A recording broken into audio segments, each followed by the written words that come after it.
Good morning and जय हिंद बच्चों। आप सबका स्वागत है आपके अपने चैनल जिसका नाम है शशि की पाठशाला।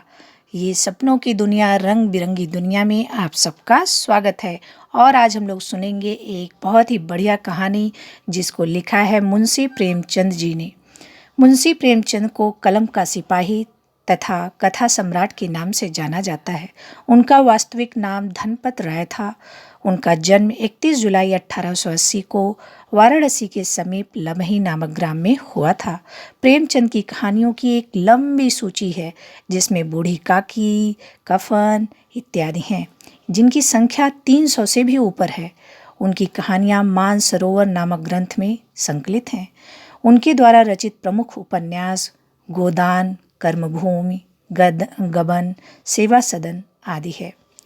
इस महान कथा सम्राट का निधन 8 अक्टूबर 1936 को हुआ था। तो बच्चों सुनते हैं इन महान लेखक की एक कथा, एक कहानी जिसका नाम है दो बैलों की कथा। बच्चों, एक बार की बात है, झूरी के पास दो बैल थे। उनके नाम थे हीरा और मोती। दोनों में बहुत प्यार था। दोनों नाद में एक साथ मुँह डालते और एक साथ मुँह हटाते। झूरी भी उनके चारे पानी का बड़ा ध्यान रखता था। वह कभी भी उन्हें मारता पीटता भी नहीं था।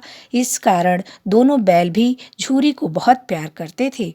एक बार झूरी की पत्नी का भाई गया दोनों बैलों को अपने साथ गांव ले जाने लगा। बैलों को बड़ा आश्चर्य हुआ कि उन्हें गया क्यों और कहाँ लिए जा रहा है। रास्ते में उन्होंने गया को बहुत तंग किया। मोती बाएं भागता तो हीरा दाएं। किसी प्रकार दोनों को लेकर गया अपने घर पहुंचा। घर पहुंचकर उसने दोनों के सामने रूखा सूखा भूसा डाल दिया, जिसे दोनों बैलों ने छुआ तक नहीं। रात होने पर बैलों ने वहां से भाग जाने का निश्चय किया। उन्होंने जोर लगाकर रस्सियां तोड़ डाली और वे वहां से भाग निकले। सुबह उठकर जब झूरी ने उन्हें थान पर खड़े देखा तो सब कुछ समझ गया। वह प्यार से उन पर हाथ फेरने लगा, लेकिन झूरी की पत्नी जल भुन गई। उसने उनके सामने रूखा सूखा भूसा डाल दिया, फिर भी वे खुश थे। अगले दिन गया फिर आया। इस बार वह बैलों को गाड़ी में जोत कर ले चला। रास्ते में मोती की इच्छा हुई कि गाड़ी को गड्ढे में ढकेल दें, पर हीरा समझदार था। उसने गाड़ी संभाल ली। दोनों जैसे तैसे गया के घर पहुँचे। अब गया ने हीरा और मोती से बहुत सख्त काम लेना शुरू किया। वह उन्हें दिन भर हल में जोतता और जब तब उन्हें मारता पीटता भी। वे लाचार निगाहों से एक दूसरे को देखते। गया के घर में उसकी एक छोटी लड़की रहती थी। वह रात में चुपके से उन्हें रोटियां खिलाती थी। दोनों बैल उसके प्यार के आगे अपमान और मार भूल जाते थे। एक दिन मोती रस्सी तोड़ने का प्रयास कर रहा था कि वह लड़की वहां आई और उसने दोनों बैलों को खोल दिया। दोनों वहां से भाग निकले। थोड़ी देर बाद जब गया को पता चला तो वह उन बैलों के पीछे दौड़ा, पर उन्हें पकड़ न सका। अब हीरा और मोती आजाद थे।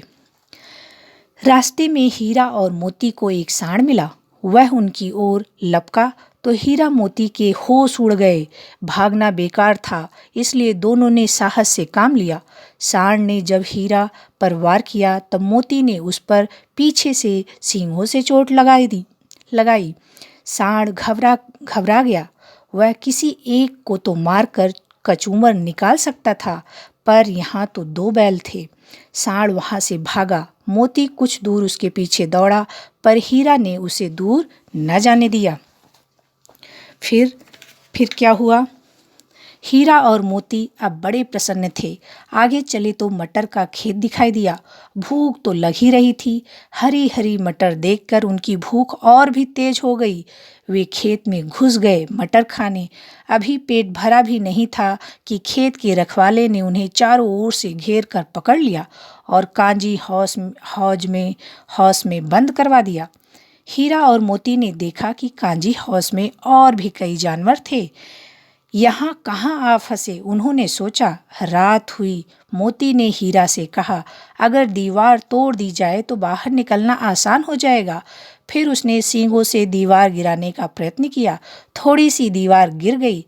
दीवार में रास्ता बनते ही पहले तो घोड़ियां भागी, फिर भैंसें और फिर बकरियां। मोती ने गधों को भी सींग मार मार कर भगा दिया। उसने हीरा से भी भाग चलने को कहा, पर हीरा ने मना कर दिया। इस प्रकार हीरा मोती काजी हाउस में ही रुके रहे। सुबह होने पर काजी हाउस वालों ने हीरा और मोती को नीलाम कर दिया। नीलामी में सबसे ऊंची बोली बोलकर एक व्यापारी ने उन्हें खरीद लिया। वह दोनों को अपने गांव की ओर ले चला। मार खाते खाते और भूख सहते सहते दोनों बहुत कमजोर हो गए थे। वे चुपचाप व्यापारी के साथ साथ चलने लगे।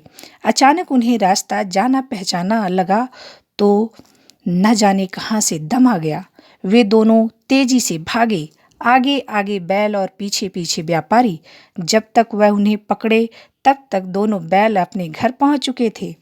बैलों को वापस देखकर झूरी को बड़ी खुशी मिली। वह उनसे लिपट गया। इतने में व्यापारी भी वहां आ पहुंचा। मोती ने आओ देखा ना ताओ, वह व्यापारी पर झपटा। व्यापारी जान बचाकर वहां से भागा। झूरी की पत्नी भी वहां आ गई और उसने भी दोनों बैलों के माथे चूम लिए। तो बच्चों, कैसी लगी कहानी? बहुत अच्छी ना? बच्चों, अब इस पाठ से संबंधित कुछ प्रश्नों के उत्तर दीजिए।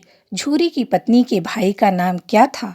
गया बैलों को दूसरी बार कैसे ले गया? मोती क्या तोड़ने का प्रयास कर रहा था? खेत के रखवालों ने हीरा और मोती को पकड़कर क्या किया? और बच्चों, झूरी के बैलों के नाम क्या थे? हीरा और मोती ने रास्ते में गया को किस प्रकार तंग किया? बच्चों, गया की बेटी के बारे में कुछ पंक्तियां लिखिए और बताइए व्यापारी दोनों बैलों को कहाँ ले जा रहा था। बच्चों, जानवर भी प्यार के भूखे होते हैं, ये जानते हैं ना? झूरी उनको बहुत प्यार करता था, इसलिए वह उनके पास था, लेकिन गया उनको रूखा सूखा डाल देता था, इसलिए वह गया के पास नहीं रहना चाहते। इसलिए हमें अपने जानवरों से, आसपास के जानवरों, पशु पक्षियों के प्रति प्रेम और मित्रता का व्यवहार रखना चाहिए, क्योंकि वह भी प्रेम के भूखे होते हैं। बच्चों, अपने आसपास के जीव जंतुओं का ख्याल रखिए। फिर हम लोग मिलेंगे एक नई कहानी के साथ। बाय बाय बच्चों, थैंक यू।